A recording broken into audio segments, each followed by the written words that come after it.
স্বাগত ডিবিসি সংবাদে। আপনাদের সাথে আছি আমি আফরিন আনোয়ার। এবারে জানাবো খবরের বিস্তারিত। সাবেক সমন্বয়কদের নিয়ে আত্মপ্রকাশ করেছে নতুন ছাত্র সংগঠন গণতান্ত্রিক ছাত্র সংসদ। এতে কেন্দ্রীয় আহ্বায়ক হয়েছেন আবু বাকের মজুমদার। এছাড়া সদস্য সচিব হিসেবে জাহিদ আহসান, মুখ্য সংগঠক হিসেবে তাহমিদ আল মুদাসির দায়িত্ব পেয়েছেন। আর সংগঠনের মুখপাত্র আশরিফা খাতুন। এদিকে ছাত্র সংগঠনটির ঢাকা বিশ্ববিদ্যালয় সংসদের আহ্বায়ক হয়েছেন আব্দুল কাদের। সদস্য সচিব মাহির আলম, মুখ্য সংগঠক হাসিব আল ইসলাম এবং মুখপাত্র হিসেবে দায়িত্ব পেয়েছেন রাফিয়া রেহনুমা রিদি। তবে বেসরকারি বিশ্ববিদ্যালয়ের প্রতিনিধি না থাকায় বৈষম্যের অভিযোগে বিক্ষোভ করছেন শিক্ষার্থীরা।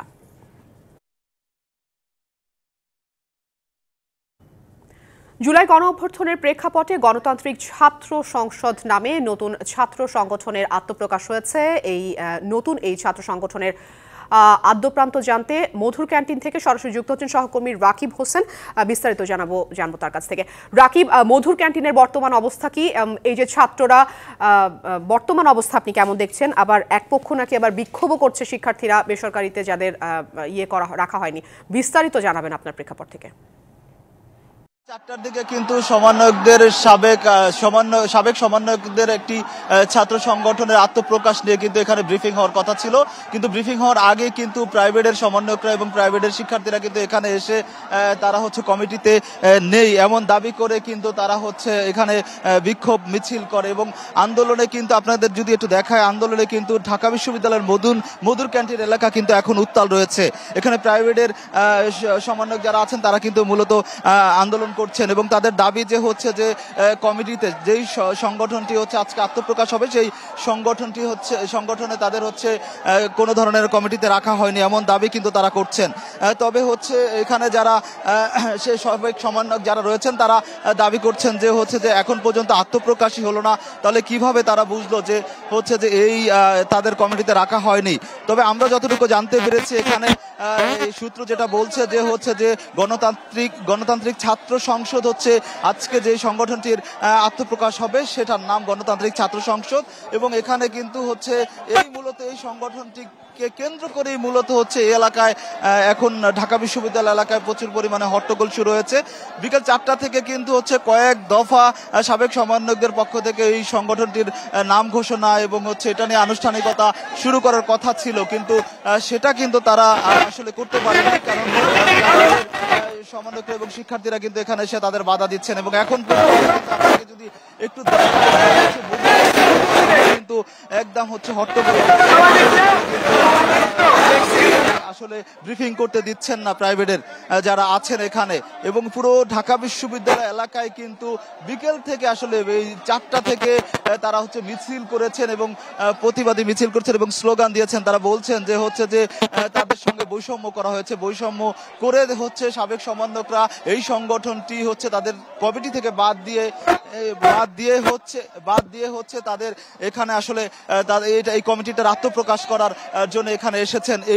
এই তারা বৈষম্য আসলে এই যে জুলাই আগস্টে 5 আগস্টের পরে নিজেদের ভিতরে এরকম বৈষম্য আসলে প্রাইভেটের যারা সমন্বয়ক এবং শিক্ষার্থী আছেন তারা চান না।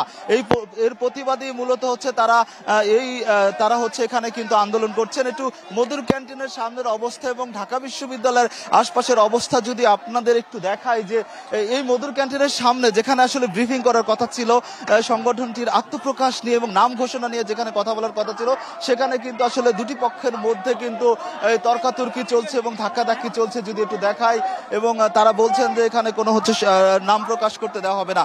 একটা বিষয় একটু জানিয়ে রাখি যে এই যে সংগঠনটি সাবেক সমন্বয়কদের এই সংগঠনটির নতুন নাম ঘোষণাকে কেন্দ্র করে কিন্তু বিকেল থেকে এখানে প্রাইভেটের সমন্বয়ক এবং শিক্ষার্থীরা কিন্তু করে জড়ো হয় এখানে। আপনাকে একটা যদি বিষয় বলি তাহলে বৈষম্য বিরোধী ছাত্র আন্দোলনের প্রথম কেন্দ্রীয় কমিটিতে হাসনাত আব্দুল্লাহ, আরিফ সোহেল সহ অনেকের উপস্থিত থাকার কথা ছিল আজকের এই ব্রিফিং এ, কিন্তু এখন পর্যন্ত কিন্তু এই অন্যতম সমন্বয়ক যারা আছেন তারা কিন্তু এখনো উপস্থিত হননি। তারা আসার আগেই কিন্তু মধুর ক্যান্টিন এলাকা আসলে হট্টগোল শুরু হয়েছে। তবে আত্মপ্রকাশ যারা করবেন, যে এই দলের সদস্যরা কিন্তু বলছেন যে হচ্ছে যে এখনো সংগঠনের আত্মপ্রকাশ হয়নি, তাহলে তারা কিভাবে বলল যে কমিটিতে তাদের নাম রাখা হয়নি, তারা বঞ্চিত হয়েছে, এরকম দাবিকে কিন্তু প্রত্যাখ্যান করেছে সাবেক সমন্বয়করা। একটু যদি মধুর ক্যান্টিনের ভেতরের অবস্থা যদি একটু দেখাই, সেখানেও কিন্তু আপনাদের একটু দেখানোর চেষ্টা করি যে মধুর ক্যান্টিনের ভেতরের অবস্থা। সেখানে কিন্তু প্রাইভেটের সমন্বয়ক এবং শিক্ষার্থীরা কিন্তু অবস্থান নিয়েছে এবং ঢাকা বিশ্ববিদ্যালয় এলাকায় তাদের কয়েকটি ভাগে বিভক্ত হয়ে কিন্তু তারা বিক্ষোভ মিছিল কিন্তু করছেন এবং তারা বলছেন যে হচ্ছে যে এই সংগঠনের আত্মপ্রকাশ আজকে তারা করতে দিবেন না এবং তারা প্রতিবাদ কর্মসূচি চালিয়ে যাবেন। মধুর ক্যান্টিনের ভেতর অবস্থা দেখেন, পুরোপুরি কিন্তু হট্টগোল বেঁধে গেছে। এখানে সাবেক সমন্বয়ক যারা আছেন, সংগঠনের যারা নাম ঘোষণা করবেন, তারা কিন্তু হচ্ছে এখানে এসেছেন এবং তাদের কিন্তু কোনোভাবেই ব্রিফিং করতে দিচ্ছে না আসলে এই যে শিক্ষার্থীরা। মধুর ক্যান্টিনের অবস্থা কিন্তু খুবই হট্টগোল। পুরো ঢাকা বিশ্ববিদ্যালয় কিন্তু আন্দোলনে হচ্ছে। আপনাকে একটা বিষয় একটু জানিয়ে রাখি, এর আগে কিন্তু গণতান্ত্রিক ছাত্র শক্তি সংগঠনটির নাম ছিল, এরপরে নামটি পরিবর্তন করে কিন্তু আজকে নতুন নাম আত্মপ্রকাশ করার মানে ঘোষণা করার কথা ছিল সাবেক সমন্বয়কদের পক্ষ থেকে।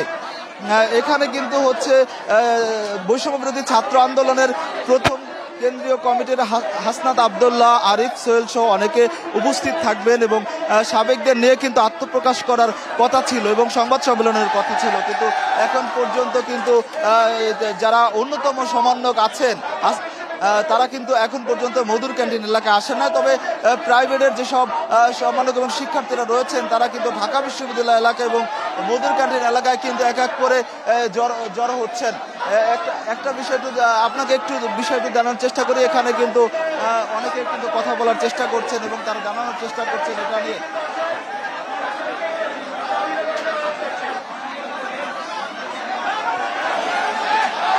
আচ্ছা, একটা বিষয় একটু জানিয়ে রাখি, এখানে কিন্তু হট্টগোল শুরু হয়েছে এবং চেষ্টা করবো যে ভিতরে কিন্তু ধাক্কাধাক্কি করছে এবং এক পক্ষ আরেক পক্ষকে ধাক্কাধাক্কি করছে। এটার ভিতরে কোনোভাবেই আসলে থাকা যাচ্ছে না, এক পক্ষ আরেক পক্ষকে ধাক্কাধাক্কি করছে, আপনাকে একটু দেখিয়েছে। এবং পুরো মধুর ক্যান্টিনের ভেতরে এবং আশপাশের এলাকায় কিন্তু টান উত্তেজনা এবং এখানে কিন্তু উত্তাল রয়েছে আন্দোলনে এবং প্রাইভেটের যেসব শিক্ষার্থীরা এখানে এসেছেন এবং তাদের সাথে আরো যারা আছেন তারাও কিন্তু এখানে আসতেছেন এবং এখানে তারা কিন্তু প্রতিবাদ চালিয়ে যাচ্ছেন এবং যারা আজকে এই সংগঠনটির নাম প্রকাশ করবে তাদের হচ্ছে এখানে কেন এটা প্রকাশ করতে আসছেন এবং কমিটিতে রাখেননি এর প্রতিবাদ জানিয়ে কিন্তু ক্ষুব্ধ হয়ে উঠছেন এবং তারা কিন্তু হাতাহাতিতে জড়িয়েছেন কয়েকবার। আমরা একটু যদি আপনাকে বলি, এখন আবারও তারা কথায় কথায় কিন্তু হাতাহাতি পুরো ঢাকা বিশ্ববিদ্যালয়ের মধুর ক্যান্টিনের ভেতরের অবস্থা খুবই এখন টান উত্তেজনা। এটি দেখানোর চেষ্টা করব, এখানে কিন্তু সব প্রাইভেটের যেসব শিক্ষার্থী রয়েছে তারা কিন্তু এখানে আসলে বঞ্চিত হয়েছেন এই দাবি করে কিন্তু তারা মূলত এখানে অবস্থান নিয়েছেন এবং তারা কোনোভাবেই আসলে নতুন দলটির সংগঠনটির আত্মপ্রকাশ হতে দেবেন না। তারা যারা এই ঘটনায় আসলে নতুন দলটি তাদের কমিটি থেকে বাদ দিয়ে তাদের হচ্ছে আজকে আত্মপ্রকাশের চেষ্টা করেছে এবং দল নামটি ঘোষণা করার চেষ্টা করেছিল, তাদের সবাইকে কিন্তু হচ্ছে বঞ্চিত করা হয়েছে এমন দাবি করে কিন্তু তারা আসলে এখানে মধুর ক্যান্টিনের ভেতরে অবস্থান নিয়ে বিক্ষোভ করছে। আপনাকে একটু দেখাই মধুর ক্যান্টিনের ভেতরের অবস্থা এটি। এখন পুরো মধুর ক্যান্টিন এলাকায় কিন্তু ধাক্কাধাক্কি হাতাহাতি কিন্তু বিকেল পর্যন্ত চলছে এবং এই মধুর ক্যান্টিনের ভিতরের অবস্থা একটু দেখানোর চেষ্টা করবো আমি যে মধুর ক্যান্টিনের ভেতরের অবস্থা কিন্তু মধুর ক্যান্টিনের ভেতরে কিন্তু সব প্রাইভেট শিক্ষার্থীরা আসলে অবস্থান নিয়েছেন এবং তারা নিজেদের বঞ্চিত দাবি করে কিন্তু মূলত এই মধুর ক্যান্টিনের ভেতরে কিন্তু তারা হচ্ছে অবস্থান নিয়েছেন এবং তারা কিন্তু ধাক্কাধাক্কি করছেন। এই বিকেল থেকে কিন্তু এখন পর্যন্ত ধাক্কাধাক্কি চলছে এবং সাবেক সমন্বয়কদের নতুন যে এই সংগঠনটির নাম ঘোষণার যে সংবাদ সম্মেলন সেটি তারা করতে দেবেন না এবং বঞ্চিত হয়েছেন এবং তাদের সঙ্গে বৈষম্য হয়েছে এমনটা দাবি করে কিন্তু তারা এখানে মূলত হচ্ছে অবস্থান নিয়েছেন। এবং শুধু এই যে মধুর ক্যান্টিনের ভেতরের অবস্থার কথা যদি চিত্র যদি এরকম হয়, তাহলে বাইরের চিত্রের অবস্থা কিন্তু একই। ঢাকা বিশ্ববিদ্যালয়ের মধুর ক্যান্টিন এবং আশপাশের এলাকায় কিন্তু প্রাইভেটের যারা আছেন তারা কিন্তু মূলত স্লোগান দিচ্ছেন, নিজেদের বঞ্চিত দাবি করে কমিটিতে তাদের নাম রাখা হয়নি এরকম কথা তারা বলছেন। তবে যারা সাবেক সমন্বয়কদের পক্ষ থেকে কিন্তু আমাদের কাছে তবে সাবেক সমন্বয়কদের পক্ষ থেকে কিন্তু আমাদেরকে একটা বিষয় আসলে জানানো হয়েছে যে হচ্ছে যে এখন পর্যন্ত আনুষ্ঠানিকভাবে তারা নাম ঘোষণা করেননি, তাহলে কিভাবে বঞ্চিত হলেন, এসব নানা প্রশ্ন আসলে তারা খামখেয়ালি বলছেন এটাকে। তবে একটা বিষয় একটু জানিয়ে রাখি, আসলে মূলত এখন পর্যন্ত বিকেল 4টায় কিন্তু সংবাদ সম্মেলন করে আসলে সংগঠনের গণতান্ত্রিক ছাত্র সংসদ এই সংগঠনের নামটি আসলে ঘোষণা করার কথা ছিল, তবে তাদের পক্ষ থেকে এটা জানানো হয়েছে। আনুষ্ঠানিকভাবে এখন পর্যন্ত কিছু জানানো হয়নি। বারবার কিন্তু আসলে এগ্রেসিভ ভূমিকা পালন করছে এক পক্ষ আরেক পক্ষের দিকে, হাতাহাতি হচ্ছে। আপনাকে একটু দেখায় যদি মধুর ক্যান্টিনের ভেতরের অবস্থা, এখানে কিন্তু দুপক্ষের মধ্যে কিন্তু হাতাহাতি হচ্ছে। তারা হচ্ছে এক পক্ষ আরেক পক্ষকে বোঝানোর চেষ্টা করছেন, কিন্তু কেউ আসলে কারো কথা শুনছেন না। এখন পর্যন্ত যদি মধুর ক্যান্টিনের অবস্থা যদি দেখাই, তাহলে এই যে শিক্ষার্থী নিজেদের ভেতরে কিন্তু এমন অবস্থায় তারা অনেকেই ক্ষোভ প্রকাশ করেছেন, আবার স্লোগান দিচ্ছেন যে হচ্ছে যে এভাবে আসলে চলতে দেওয়া যায় না। আপনাকে একটা বিষয় একটু জানিয়ে রাখি, এই যে বৈষম্যবিরোধী ছাত্র আন্দোলনের যে সংগঠনটি, এটার আগে নাম ছিল গণতান্ত্রিক ছাত্র শক্তি, এরপরে এটার নাম পরিবর্তন করে আজকে মূলত হচ্ছে গণতান্ত্রিক ছাত্র সংসদ, এই নামটি আসলে আনুষ্ঠানিকভাবে ঘোষণা করাকে কেন্দ্র করে মূলত প্রাইভেটের যেসব সমন্বয়ক এবং শিক্ষার্থীরা রয়েছেন, তারা ঢাকা বিশ্ববিদ্যালয়ে কিন্তু দুপুর থেকে কিন্তু এক এক করে আসলে জড়ো হন এবং বিকেল 3টা থেকে তারা মধুর ক্যান্টিনের সামনে অবস্থান নেন এবং তারা হচ্ছে এই যে সংবাদ সম্মেলনটি তারা করতে দেননি এবং তারা কিন্তু প্রতিবাদ এবং মিছিল করছেন এবং তারা বলছেন যে তাদের সাথে বৈষম্য হয়েছে এবং তাদের কোনো সংগঠনে রাখা হয়নি। এমন প্রতিবাদ জানিয়ে কিন্তু মধুর ক্যান্টিনের অবস্থা যদি বলি, পুরো মধুর ক্যান্টিন এবং মধুর ক্যান্টিন এবং আশপাশের এলাকার অবস্থা কিন্তু এখন মধুর ক্যান্টিন এবং আশপাশের এলাকা কিন্তু এখন টান উত্তেজনা বিরাজ করছে এবং এখানে কিন্তু শিক্ষার্থীরা এবং সমন্বয় যারা আছেন নিজেদের মধ্যে কিন্তু নিজেদের হাতাহাতি হচ্ছে। মূলত প্রাইভেট আর হচ্ছে ভাবি যারা আছেন তাদের মধ্যে আসলে এক ধরনের প্রশ্নের মুখোমুখি দুই পক্ষ হয়েছেন। একটা বিষয় একটু জানিয়ে রাখি যে এই যে নতুন যে ছাত্র সংসদের কেন্দ্রীয় কমিটির মুখ্য সংগঠক হচ্ছেন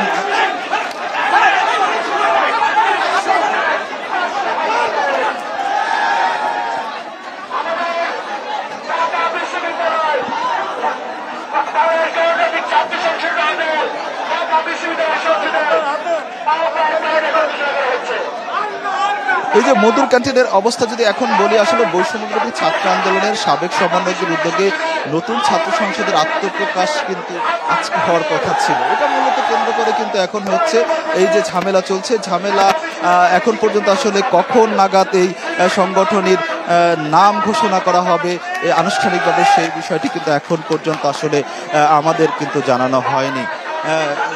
গতকালকে কিন্তু এক সংবাদ বিজ্ঞপ্তিতে আসলে এই সংগঠনটির আসলে আনুষ্ঠানিকতা আজকে আনুষ্ঠানিকভাবে নাম ঘোষণার কথা কিন্তু জানানো হয়েছে।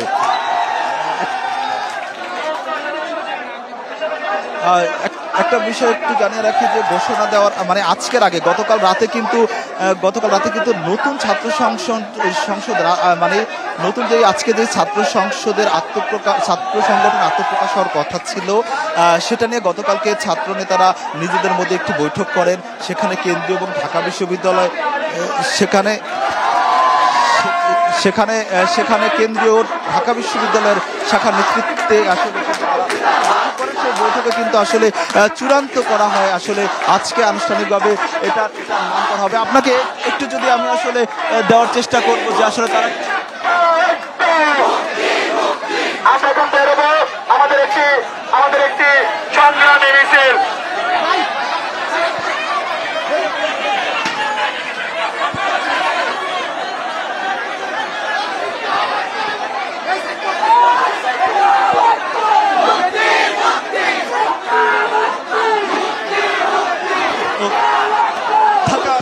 মধুর অবস্থা কিন্তু এখন খুবই এখানে কিন্তু হট্টগোল চলছে, নিজেদের মধ্যে কিন্তু ঝামেলা চলছে। কোনোভাবেই আসলে সংবাদ সম্মেলন করতে দেওয়া হবে না। প্রাইভেটের শিক্ষার্থীরা কিন্তু সাবেকদের প্রতিরোধ করছে। আপনাকে যদি একটু দেখানোর চেষ্টা করি যে ধাক্কাধাক্কি চলছে মধুর ক্যান্টিনের ভেতরে, কিন্তু এখন ধাক্কাধাক্কি চলছে এবং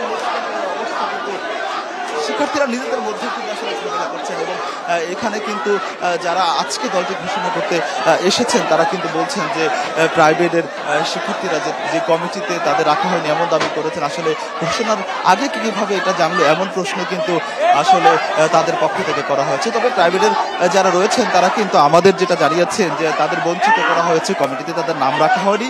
নানা বিষয়, এই বিষয়টা আসলে তারা অবগত নন। কেন তারা অবগত নন? তাদেরও তো ভূমিকা ছিল। সবকিছু মিলিয়ে আসলে তাদের ভিতরে এক ধরনের ক্ষোভ রয়েছে। সেই ক্ষোভের জায়গা থেকে কিন্তু তারা এই ঢাকা বিশ্ববিদ্যালয়ের মধুর ক্যান্টিন এলাকায় কিন্তু জড়ো হয়ে কিন্তু সংবাদ সম্মেলন করতে দিচ্ছেন না এবং দলটির নাম আনুষ্ঠানিকভাবে ঘোষণা করতে দিচ্ছেন না। বারবার মিছিল এবং মধুর ক্যান্টিনে জড়ো হয়ে কিন্তু তারা প্রতিবন্ধকতা তৈরি করছেন। আমরা একটু যদি দেখাই যে মধুর ক্যান্টিনের বাইরের পরিস্থিতি যদি একটু দেখাই, সেখানে কিন্তু আসলে প্রাইভেটের কিন্তু শিক্ষার্থীরা এক এক করে কিন্তু জড়ো হচ্ছে। আপনাকে একটু যদি দেখানোর চেষ্টা করি যে এখানে কিন্তু প্রচুর পরিমাণে কিন্তু যারা অংশ নিয়েছেন তারা কিন্তু রয়েছেন এখানে এগ্রেসিভ মোডে আছেন। এই যে একজন কিন্তু এখানে ধাক্কাধাক্কি করার চেষ্টা করছেন নিজেদের মধ্যে। তো এখন এই যে তাকে থামানোর চেষ্টা করছেন একজন। সবকিছু মিলিয়ে ঢাকা বিশ্ববিদ্যালয়ের মধুর ক্যান্টিন পাশের এলাকা এখন থমথমে পরিস্থিতি বিরাজ করছে। কারণ এখানে একটু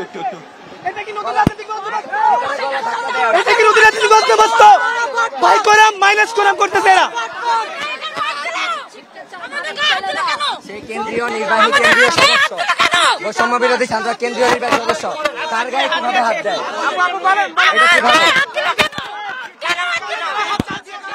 মাইনাস করা হয়েছে। এখানে আমাদের প্রাইভেট বিশ্ববিদ্যালয়কে মাইনাস করা হয়েছে। ইভেন আমাদের শরীরে হাত দেওয়া হয়েছে, আমাদের মেয়েদের শরীরে হাত দেওয়া হয়েছে। এটা কি আমাদের নতুন রাজনৈতিক বন্দোবস্ত?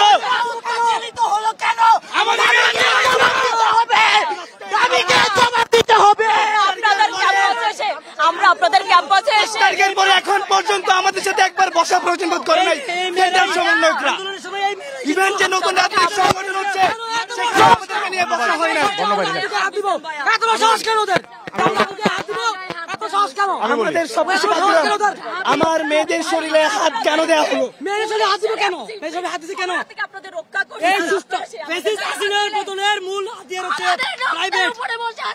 দাবি নতুন করে নতুন স্বৈরাচার হয়ে উঠতেছে। দাবি নতুন করে নতুন স্বৈরাচার হয়ে উঠতেছে। সব জায়গা আমরা বসি একসাথে।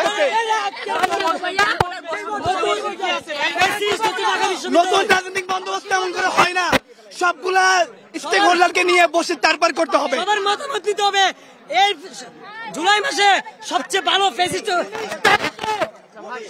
যখন ঢাবির হলগুলো বন্ধ করে দেওয়া হলো, 19 তারিখে ঢাবির হলগুলো যখন বন্ধ করে দেওয়া হলো, আন্দোলনকে পুনর্জীবিত কারা করেছে? জুলাইয়ে রাস্তায় রক্ত কারা দিয়েছে? 19 তারিখে 68 জন প্রাইভেটের স্টুডেন্ট মারা গেছে। প্রাইভেট কি বেঁচে এসেছে?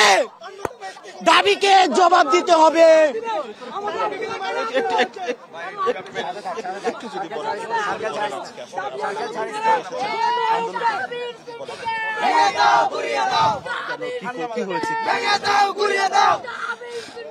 তারা নতুন সংগঠনের ঘোষণা দিয়েছে প্রাইভেটকে মাইনাস করে।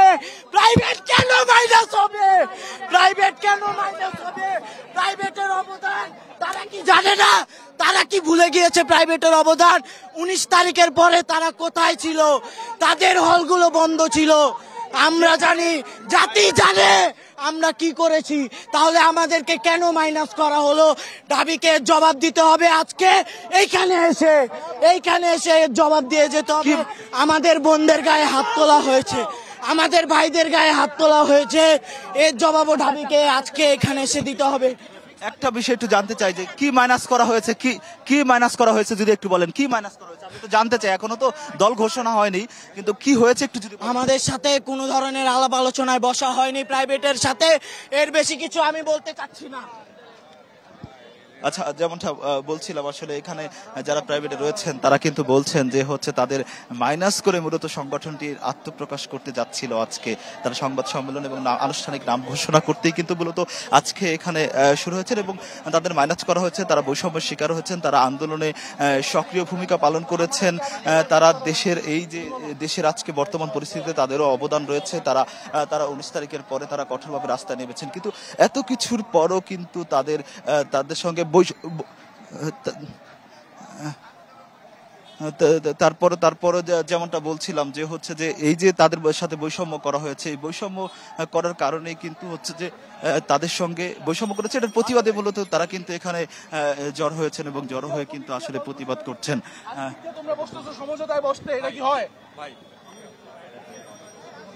দুইটা তো প্যারালালি হয় না, আমরা যেটা সমাধান আসে না, আমরা এটার সুষ্ঠু বিচার চাই। আমরা আজকে বেসরকারি বিশ্ববিদ্যালয়ের শিক্ষার্থীদের সাথে যেটা হয়েছে এটা সুষ্ঠু বিচার চাই। আমরা সবকিছু বসে আমরা আমাদের সমাধান করব। আমরা প্রাইভেট পাবলিক একসাথে বসে না, এটা প্রাইভেট পাবলিকের হিসাব না ভাই। আমরা একসাথে বসে সমাধান আসবে ভাই। একসাথে বসার পরিস্থিতি রাখছেন আমরা, এটা আপনি বলেন ভাই। আমরা সেটা করব ভাই। ফুটেজ আছে, আমি ফুটেজ দিচ্ছি, ঢাকায় নিয়ে আসেন, এইখানেই বিচার হবে মিডিয়ার সামনে।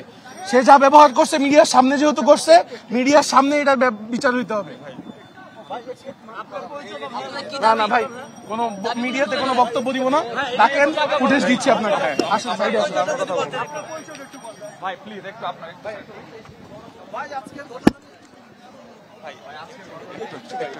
আমরা ব্যাপারটা ব্যাপারটা তো আসলে সমন্বয়কদের পক্ষ থেকে কিন্তু কথা, তাদের পক্ষ থেকে কিন্তু আসলে মানে এখন পর্যন্ত তারা আনুষ্ঠানিকভাবে কিন্তু তারা আসলে কোনো বক্তব্য দিতে চাচ্ছেন না। তারা আসলে আলোচনা করে আসলে এই যে রাকিব, আপনাকে অসংখ্য ধন্যবাদ। আপনি সংবাদ সংগ্রহে থাকুন, পরবর্তীতে নিশ্চয়ই আপনার মাধ্যমে আরও বিস্তারিত জেনে নেব। সামনে আরও লড়াই হতে পারে, কঠিন হতে পারে পরিস্থিতি, এমন শঙ্কা প্রকাশ করেছেন বিএনপির সিনিয়র যুগ্ম মহাসচিব রুহুল কবির রিজভী। গুলশানে বিএনপি চেয়ারপারসনের রাজনৈতিক কার্যালয়ে সহায়তা প্রদান কর্মসূচিতে একথা বলেছেন তিনি। রাস্তাঘাটে, পাড়ায়, মহল্লায় সন্ত্রাসীদের যে উৎপাত, আপনার এই বনশ্রীতে একজন স্বর্ণ ব্যবসায়ীকে গুলি করা হয়েছে, করে টাকা লুট করে নিয়ে যাওয়া হয়েছে, সোনা লুট করে নিয়ে যাওয়া হয়েছে। এটাও তো মানুষ প্রত্যাশা করেনি। স্বরাষ্ট্র উপদেষ্টা তিনি একজন ভালো মানুষ, আমরা জানি, সৎ মানুষ নিঃসন্দেহে, কিন্তু তার দক্ষতা প্রমাণ করতে হবে যে তার আইন শৃঙ্খলা বাহিনী যথাসময়ে তারা দায়িত্ব পালন করছে। অমর একুশে বইমেলার 26তম দিন আজ। অমর একুশে বইমেলা থেকে সরাসরি যুক্ত হচ্ছেন সহকর্মী মানজুমা আফরোজ নীলিমা। কথা বলবো তার সাথে। নীলিমা, আজ বইমেলায় কতগুলো বই নতুন প্রকাশিত হলো, সেই সাথে বইমেলার সার্বিক চিত্র আমাদেরকে জানাবেন। শিক্ষার্থীদের উপস্থিতি বা প্রকাশকদের উপস্থিতি কেমন দেখছেন?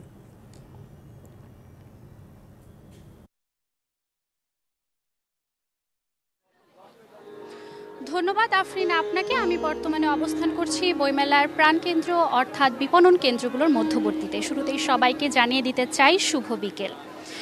আজ বইমেলার 26তম দিন এবং 26তম দিনে কিন্তু নতুন বই এখন পর্যন্ত প্রকাশিত হয়েছে 101 থেকে 102টি, যা আমাদেরকে নিশ্চিত করেছে বাংলা একাডেমি।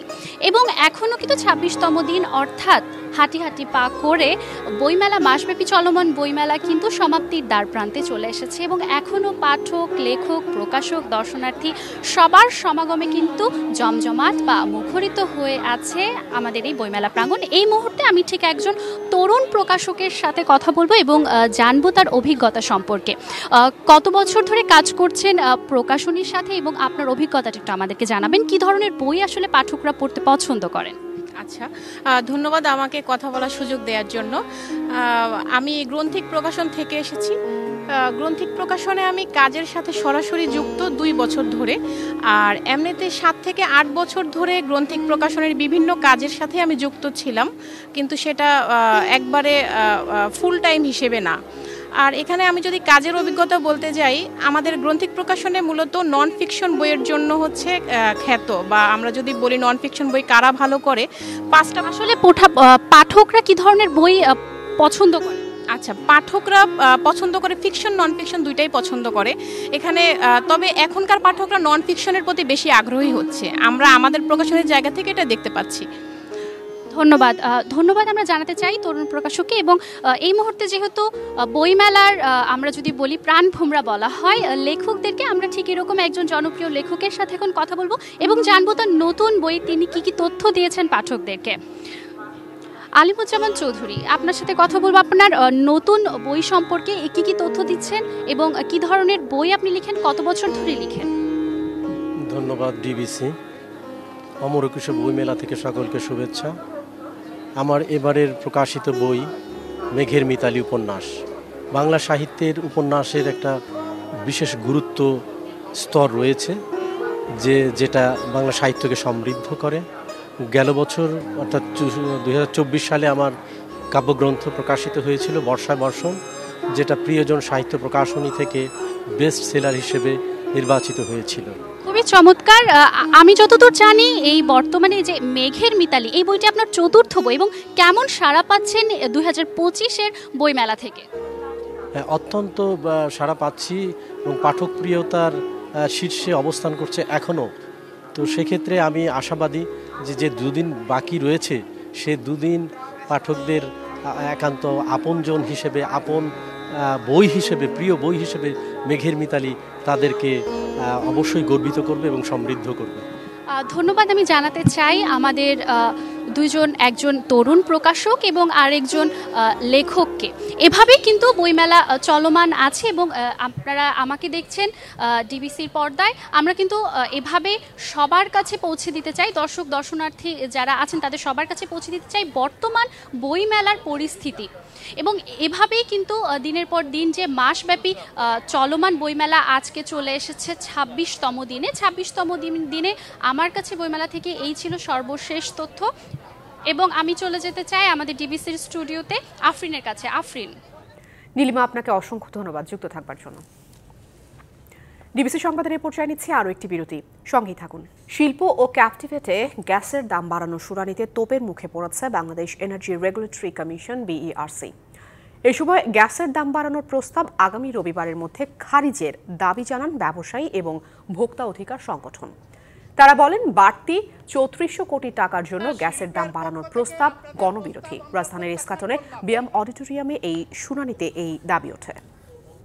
রাজধানীর বনশ্রীতে ব্যবসায়ীকে গুলি করে স্বর্ণ ও টাকা লুটের ঘটনার 3 দিনেও কাউকে ধরতে পারেনি পুলিশ। এতে ক্ষোভ জানিয়ে সড়ক অবরোধ এবং রামপুরা থানার সামনে অবস্থান কর্মসূচি পালন করেছে স্বজন এবং ব্যবসায়ীরা। পুলিশ বলছে ছিনতাইয়ে জড়িতরা পেশাদার সন্ত্রাসী, দ্রুত তাদের আইনের আওতায় আনা হবে। এদিকে আইন শৃঙ্খলার পরিস্থিতি দেখতে বিভিন্ন থানা পরিদর্শন করেছেন স্বরাষ্ট্র উপদেষ্টা। চ্যাম্পিয়ন্স ট্রফিতে বাংলাদেশের বিপক্ষে ম্যাচ জিতে আসর শেষ করতে চায় স্বাগতিক পাকিস্তান।